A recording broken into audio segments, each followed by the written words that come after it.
聯盟肩負重大嘅使命，我哋致力於打造一個高效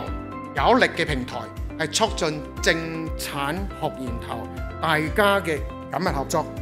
將科研成果轉化落地。我相信香港新型工業發展聯盟將會不負眾望，團結各界嘅力量，推動香港新型工業化，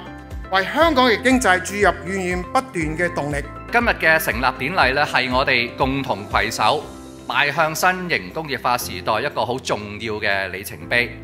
我咧係祝願香港新型工業發展聯盟未來嘅工作順利圓滿成功，我哋充分發揮香港人團結嘅力量。新型工業是科技創新與產業創新融合發展的具體體現和構建新實體經濟的基礎。今天聯盟的成立，正是香港新型工業發展又一個重要的